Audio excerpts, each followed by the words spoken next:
नमस्कार। आप अपना चैनल भारत लाइव देख रहे हैं।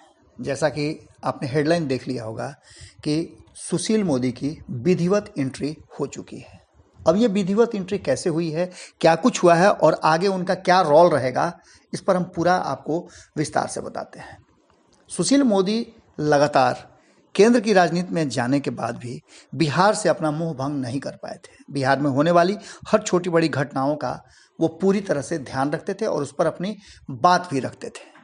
ये सब होते होते अचानक से बहुत सारी बातें सामने आने लगी, भीतर खाने में चर्चा हो गई और सूत्रों के द्वारा ये बात लगातार प्रचारित होने लगी कि कहीं ना कहीं संबंध जो है भारतीय जनता पार्टी और नीतीश कुमार के बीच में ठीक नहीं है। इस बीच में कोरोना एक अलग तरह से परेशान करने लगा। कोरोना की दूसरी लहर आ गई और इससे पहले सरकार बनी थी। सरकार और सरकार के कार्य को लेकर के, दोनों के सामंजस्य को लेकर के कई सवाल खड़े किए जा रहे थे। उसके बाद कोरोना काल को लेकर के भी, कोरोना में केंद्र सरकार द्वारा किए जा रहे कार्यों पर भी उंगली उठ रही थी। कहा जा रहा था कि बिहार को उसका वाजिब हक नहीं मिल रहा है। इसके बाद वैक्सीन आई। वैक्सीन को लेकर के भी बहुत सारी बातें कही जाने लगी। कहा जाने लगा कि वैक्सीन को लेकर के भारतीय जनता पार्टी अपना पीठ थपथपा रही है। इन सब बातों को लेकर लगातार बिहार की राजनीति और बिहार पर सुशील मोदी का एक्शन कड़ा रहा है। और नेता बोलें चाहे नहीं बोलें, लेकिन सुशील मोदी लगातार बोलते रहे हैं। सुशील मोदी ने इन सारी बातों को बड़ी विस्तार से रखा है। उनका कहना है कि कांग्रेस समर्थकों ने आरोप लगाया कि आवंटन और जो कोरोना की जो वैक्सीन बनी है वो वैक्सीन गलत है। उस वैक्सीन पर भरोसा नहीं किया जा रहा था। यहाँ तक कि प्रधानमंत्री को कहा जा रहा था कि पहले वो वैक्सीन लें। इसके बाद जब भारत सरकार ने बजट बनाया और जब बजट एक साल बाद आया कोरोना को लेकर के और अन्य मेडिकल व्यवस्थाओं को लेकर के, जब स्वास्थ्य बजट में 35,000 करोड़ रुपए का प्रावधान किया गया खास करके इस महामारी से निपटने के लिए, तब सवाल उठाया गया कि जब कोविड समाप्त हो गया तब ऐसे आवंटन की क्या जरूरत थी। सवाल कई खड़े हुए थे। इतना ही नहीं, ये भी कहा गया था कि आवंटन निजी कंपनियों को फायदा पहुंचाने के लिए किया गया है। बात यहीं तक नहीं रुकती है।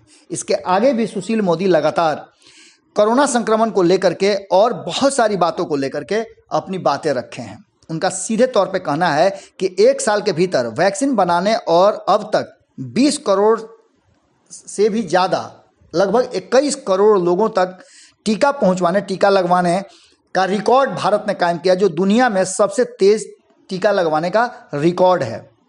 जीवन बचाने के उद्देश्य से भारतीय जनता पार्टी ने जो कुछ भी किया उस पर सवाल नहीं खड़े होना चाहिए था। इतना ही नहीं, साफ तौर पे सुशील मोदी का कहना है कि जिस तरह से भारतीय जनता पार्टी पर आरोप लग रहे हैं उन्हें अपने गिरबान में झांक के देखना चाहिए। लालू प्रसाद भी इस मुद्दे पर बोले थे कि उन्होंने किस तरह से पोलियो टीकाकरण करवाया था और उसको लेकर के उन्होंने सुझाव भी दिया था। सुशील मोदी ने उस बात को भी उद्धृत किया है। सुशील मोदी का सीधे कहना है कि जिनके राज में पोलियो का टीका देने में 2.5 दशक लगे वो कोरोना टीका को बेतुका बता रहे हैं और बेतुका सवाल उठा रहे हैं। ये सरासर गलत है और उनके गलत भावनाओं को दर्शाता है। स्मॉल पॉक्स को निर्मूल करने में 15 साल लगे। टीकाकरण 1962 से 1977 तक चला। 1990 में टीकाकरण शुरू किया गया और इससे पूरा करने में 25 साल लग गए।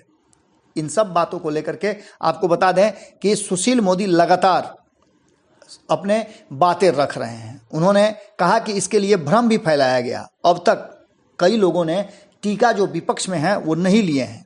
राहुल गांधी क्या चीन के इशारे पर भारतीय टीकाकरण पर अनर्गल सवाल उठा रहे हैं? सवाल बड़े हैं और सुशील मोदी का तंज भी बड़ा है। एक ही लाठी से उन्होंने सभी को समेट लिया है। आपको बता दें कि सुशील मोदी का बढ़ता बिहार पर प्रभाव और लगातार बिहार के विषयों पर, बिहार की राजनीति में, और इतना ही नहीं केंद्र की राजनीति में भी उनका जिस तरह से योगदान हो रहा है, जिस तरह से वो बातें रख रहे हैं, उसे देख करके लगता है कि एक बार फिर बिहार में उनकी एंट्री पूरी तरह से विधिवत होने वाली है। जुड़े रहें भारत लाइव के साथ। खबरों का सिलसिला लगातार जारी है। नमस्कार। अगर ये वीडियो पसंद आई और वह बिहार के राजनीति और बिहारियत से सरोकार रखेनी तो सब्सक्राइब बटन दबा के चैनल के सब्सक्राइब कर ली। ओजे एगो घंटी बा, ओकरा बटन दबा देला से कुल सटीक और मारक खबर रुआ मुफ्त में मिल जाई। अगर रुआ पत्रकारिता के हमनी के नया प्रयोग में सहयोग कर चाहतानी तो ज्वाइन बटन दबा दी। पेटीएम नंबर नोट कर ली 9386816700। धन्यवाद।